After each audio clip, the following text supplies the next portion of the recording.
अपने ट्रैक्टर का मुंह दिल्ली की तरफ करवा कर रखना, इनकी हिम्मत नहीं कि आपको रोक सके। रास्ते बंद भारत सरकार ने किए हैं और हमने कहा कि जब भी रास्ते खुलेंगे 11 महीने के बाद में सबसे पहले दिल्ली जाने का अधिकार हमारा है।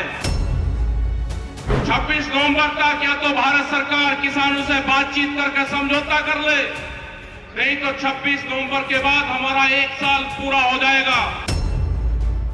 अगर गाजीपुर, सिंगू, ढासा, टिकरी अगर उस बॉर्डर की तरफ आपने आंख उठाने की भी देखने की जरूरत करी तो उत्तर प्रदेश, हरियाणा, पूरे पंजाब, पूरे देश भर के थाने, डीएम, डीसी, एसपी के ऑफिस, तो वहां पे किसान अपना माल लेकर जाएगा।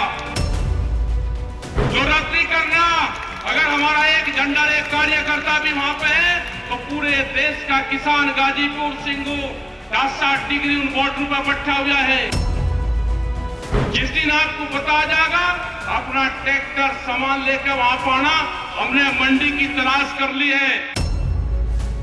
देश के प्रधानमंत्री ने कहा कि मंडी से बाहर आप कहीं पे भी सामान बेच सकते हो, अपनी फसलों को बेच सकते हो। हमको मंडी मिली, पार्लियामेंट के आसपास, दिल्ली के पार्लियामेंट के आसपास मंडी है।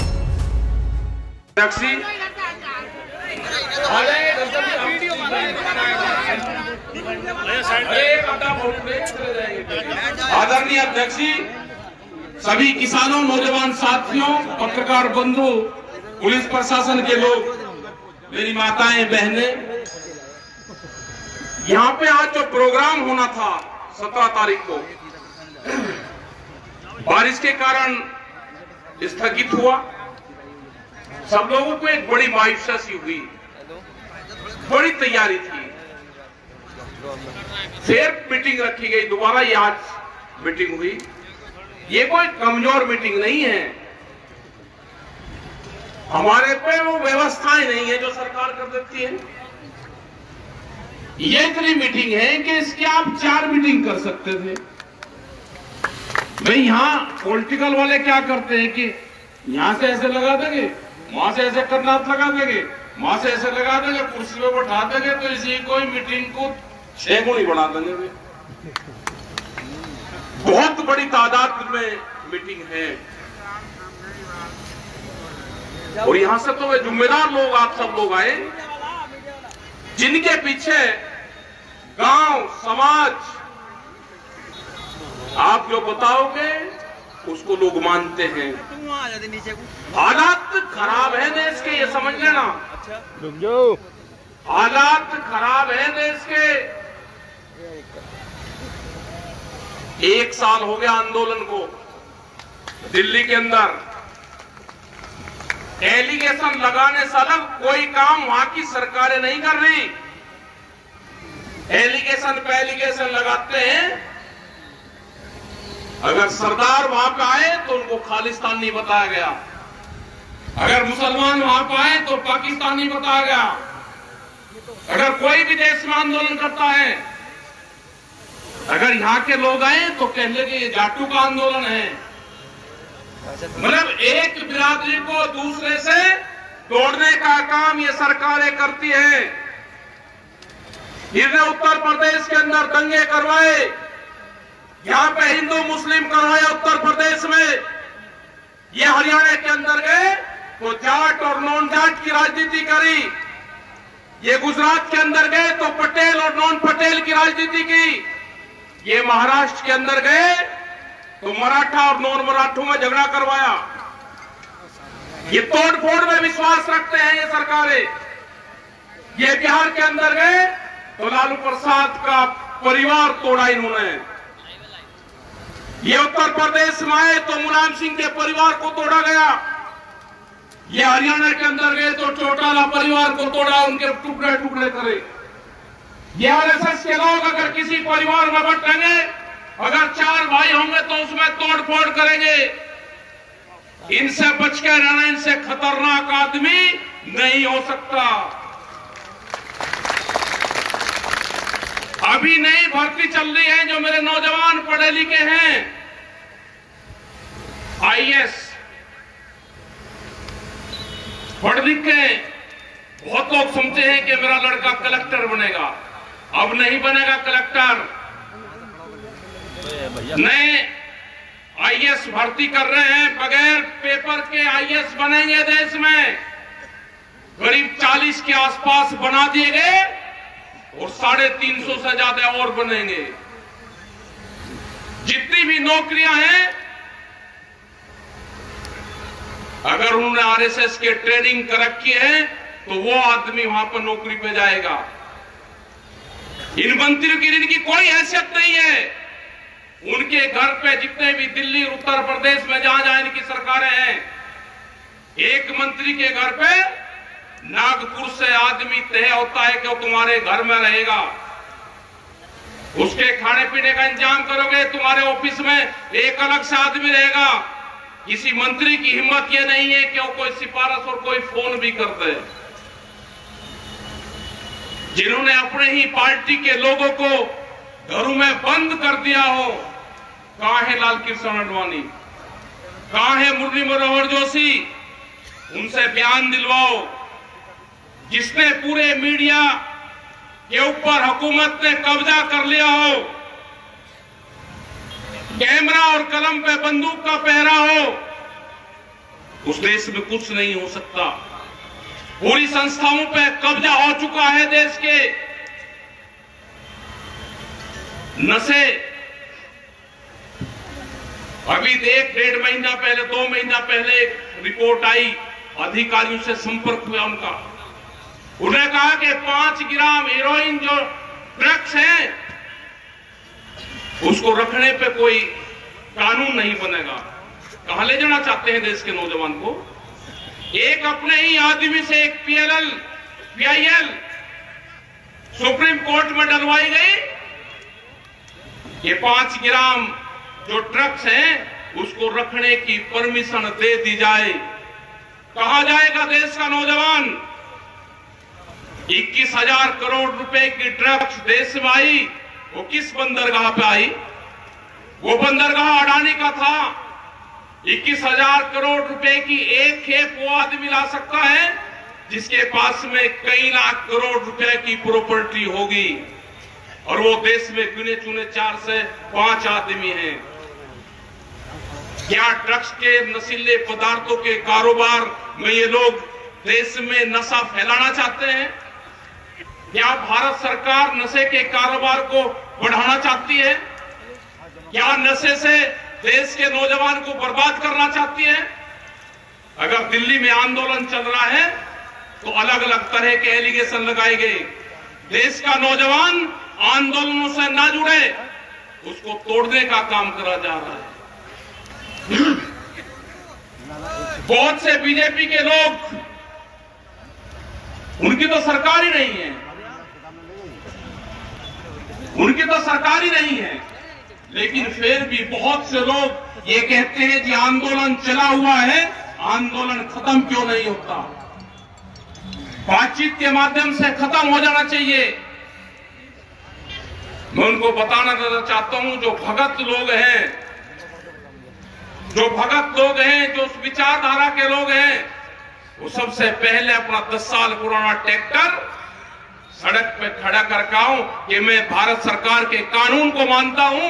ये 10 साल पुराना जो भारत सरकार एनजीटी के नाम पे कानून लेकर आई है, मैं उसको मानता हूं। ये 10 साल पुराना ट्रैक्टर मैं पंपिंग सेट, जनरेटर मैं नहीं चलाऊंगा, मैं कोई गाड़ी नहीं चलाऊंगा।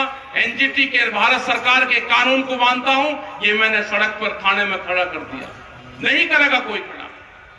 10 साल पुराना ट्रैक्टर अब आप नहीं चला सकते। कौन से लोग होंगे कि जो हर 10 साल में ट्रैक्टर बदल देंगे, जो पंपिंग सेट बदल देंगे, जो घर में जनरेटर है उसको बदल देंगे? कोई नहीं है। कानून, ये 3 कानून नहीं है। एक अभी कानून आ रहा है सीड बिल 20 कानून। नए पुलिस स्टेशन खुलेंगे अब देश में। अभी तो एक ही पुलिस स्टेशन होता था। अत्याचार महिलाओं पर बढ़े तो महिलाओं का एक अलग खोल दिया गया। एक बिजली का डिपार्टमेंट खुल गया, बिजली पुलिस बनेगी, एक बीज की पुलिस बनेगी, उसके थाने खुलेंगे। जिस आदमी ने खेत में क्या चीज बोई, वो किस कंपनी से उसने बीज खरीदा, अगर वो सबूत नहीं देगा, कोई कंपनी उसके ऊपर मुकदमा करेगी तो जुर्माना और सजा दोनों उसमें है। बिजली अमेंडमेंट बिल 2020, अगर किसी के घर में 2 पशु होंगे तो उसको कॉमर्शियल कनेक्शन लेना पड़ेगा। ये है कानून, मंडी एक्ट। मंडी से बाहर खरीद होगी, ये कानून है। यहां से पूरा हरियाणा में, पंजाब में जो सेलर हैं वो सस्ते में धान, गेहूं, बाजरा ये चीजें खरीदते हैं, उनको स्टॉक करते हैं, मंडी के बाहर खरीद करते हैं। पूरे बिहार में 15-16 साल पहले मंडियां खत्म हुई तो बिहार के लोग तो बहुत मजबूत होने चाहिए थे। बिहार में धान आज 800 रुपया क्विंटल बिकता है। जो आज भी गेहूं है वो 1400 रुपए का उसका भाव है। बाजरे का 1100 रुपए भाव है। सरसों जब किसान के पास में थी तो 4500 रुपए क्विंटल बिकी। आज उसका तेल का भाव क्या है? ये आंदोलन उन गरीब आदमी के लिए भी है जिनके पास में रोटी का जुगाड़ नहीं। ये आंदोलन उसका है कि रोटी बाजार की वस्तु ना बने, रोटी जरूरत की चीज है। आपके ही केएफसी, मैकडोनाल्ड ये कंपनियां होंगी, आप अगर इनसे पूछोगे कि शाम को आपका बचा हुआ भोजन कहां जाता है, जब इनकी क्लोजिंग 8 और 9, 10 बजे होती है, तो अगर एक पैकेट खुल गया और उसमें 4 गुलाब जामुन है, 2 गुलाब जामुन की बिलिंग होगी, पर्ची कटेगी और 2 उसमें बचेगी। जब शाम को क्लोजिंग दरवाजा बंद करते हैं तो हमने उनसे पूछा, भाई बचा हुआ सामान आप कहां देते हो? उन्होंने कहा ये डस्टबिन में, कूड़े में वे डालते हैं, कैमरे के सामने डालेंगे। अपने नौकर जो कर्मचारी उनके वहां पे काम करता है उसको भी 2 गुलाब जामुन में नहीं दे सकते। ये फूड चेन की कंपनियां हैं। ये भोजन पे जिनका जो अधिकार जमाना चाहते हैं कंपनी, जो अनाज पे अधिकार जमाना चाहते हैं, जिन्होंने बड़े बड़े गोदाम देश में बनाए, जो रोटियों को तिजोरी में बंद करना चाहते हैं, ये उसका आंदोलन है। और ये आंदोलन, ये सरकार कान खोल कर सुन ले, ये सरकार, ये आंदोलन जब तक कानून वापसी नहीं होंगे, ये आंदोलन खत्म नहीं होगा। गलतफहमी में मत रहना।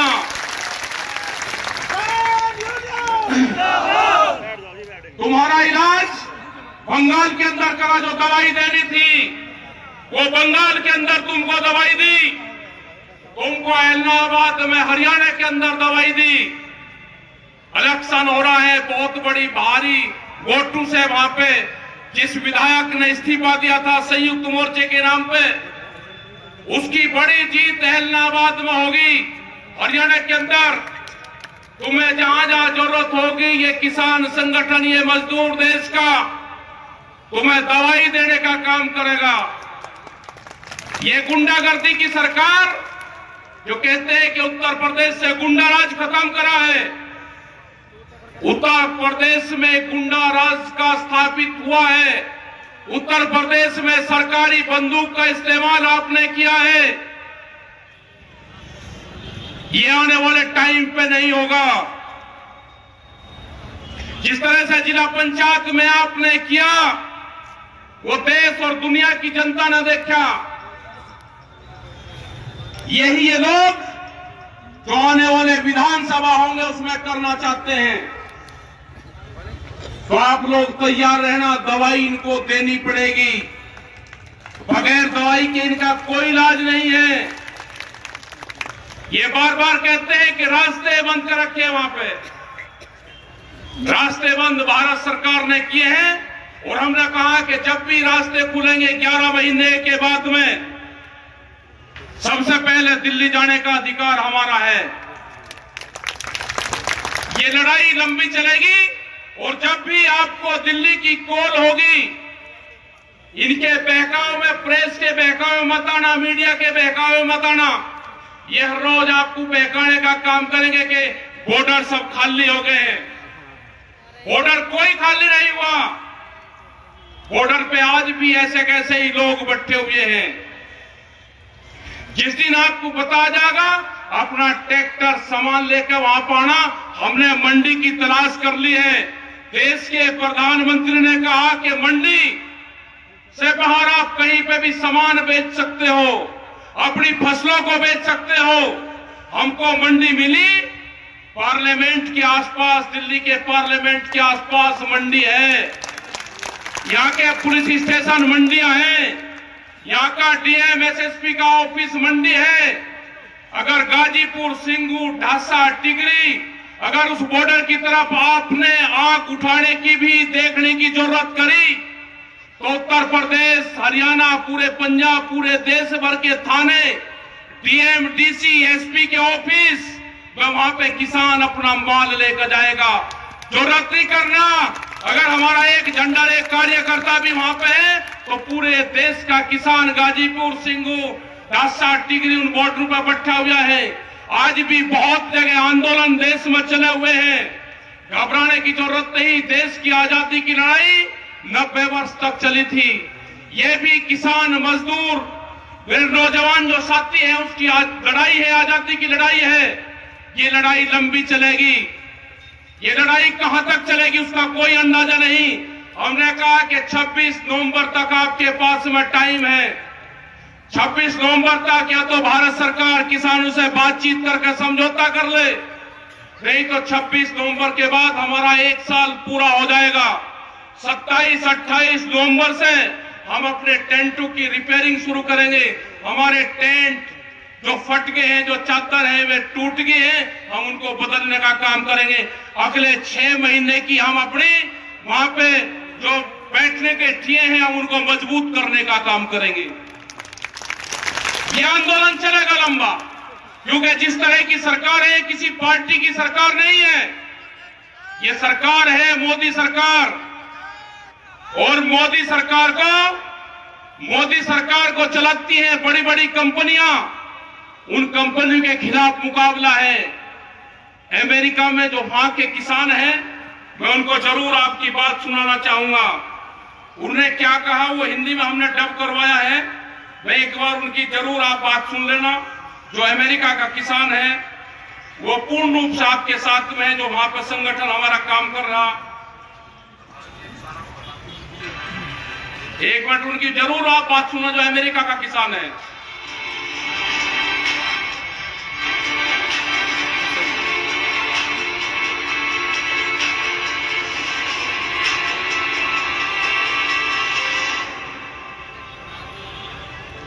मेरा नाम मिस्टर डेविस है। मैं मिसौरी का एक रिटायर्ड फौजी और किसान हूँ। मैं भारतीय किसानों को बताना चाहूंगा कि मुझे उन पर बहुत फक्र है। उनका फैसला बिल्कुल जायज है। हम भी भारत के किसानों के एकदम साथ हैं। हम उनके संघर्ष को समझते हैं और उनकी मुश्किलों को भी। हम भारत के किसानों पे बहुत गर्व करते हैं, जो अपने हक के लिए, जो अपनी इज्जत के लिए सरकार के खिलाफ जबरदस्त संघर्ष कर रहे हैं। मुझे फख्र होता है भारत के किसानों में। अमेरिका में तो विरोध करने के लिए किसान ही नहीं बचे हैं। मैं भारतीय किसानों की दाद देता हूँ कि आपने अपनी आवाज बुलंद की है। मैं एक युवा किसान और एक मजदूर भी हूँ।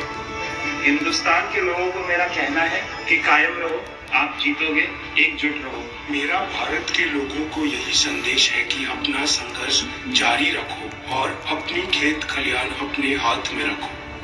मेरा संदेश किसानों के लिए यही है कि आप अपना संघर्ष जारी रखो। हमारी लड़ाई एक ही है, हम आपके साथ हैं। यही एक मौका है। एक बार कंपनियां घुस गए तो वो और मजबूत हो जाएंगे, उनसे छुटकारा पाना मुश्किल होगा। अमेरिका में ऐसा ही हुआ है। कॉरपोरेशंस आपका भला करेंगी, ऐसी बकवास पे यकीन मत करना। ऐसे झूठे सपने वो हमें सालों से दिखाते आ रहे हैं। हम दुनिया का पेट भरते हैं। अजीब बात है, मिसौरी में हर 5 में से 1 बच्चा भूखा सोता है। वो उसे क्यों नहीं खिलाते? अमेरिका में किसान मुश्किल से ही गुजारा कर रहे हैं। जिस राह पर सरकार, कंपनियां जा रही हैं, वो हम भुगत चुके हैं। हमारे किसान ये सब देख चुके हैं, इसलिए वे भारत के किसानों को सावधान करना चाहते हैं कि ऐसा मत होने दें। सच बात तो ये है कि अमेरिकी किसान मायूस हो चुका है, उन्हें कुचल दिया गया है, वो थक चुके हैं। भारत की तरह यहाँ भी वो खुदकुशी कर रहे हैं। जो बच्चे खुशे किसान हैं वो कंपनियों से डर कर रहे थे। ये अमेरिका के किसान थे जिनका ऑडियो जो इंग्लिश में था वो हिंदी में डब करवाया गया, वो सुनाया गया, और पूरी दुनिया की ये लड़ाई है। ये अकेले भारत की नहीं है, ये हालात पूरे देश में हुए हैं, पूरी दुनिया में हुए। जो बड़ी कंपनियां हैं उन्होंने कहा कि सोने पे व्यापार नहीं करना, अब मोबाइल पे व्यापार बहुत हो गया, अब भूख के ऊपर व्यापार करना है। भूख एक साल में आदमी को 700 बार लगती है, और सोना जो महिलाएं पहनती हैं वो एक साल में 17 बार पहनती है। तो भूख पे व्यापार करने का इन बड़ी कंपनियों ने ठान लिया है।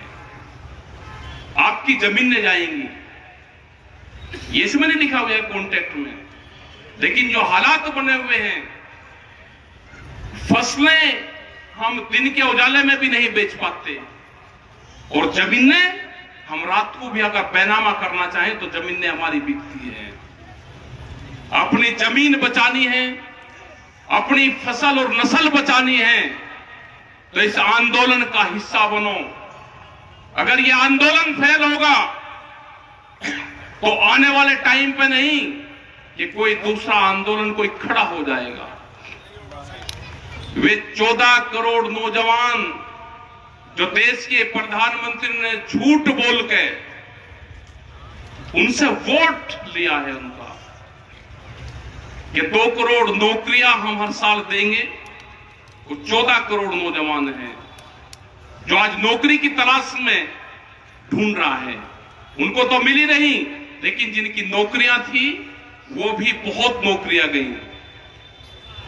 बहुत से संस्थान देश के बिखरे हैं, रेलवे, टेलीफोन, LIC, बहुत से संस्थान, समुद्र के किनारे रेलवे की खाली जमीनें, मंडियां, मध्य प्रदेश की 182 मंडियां बेच रही अभी।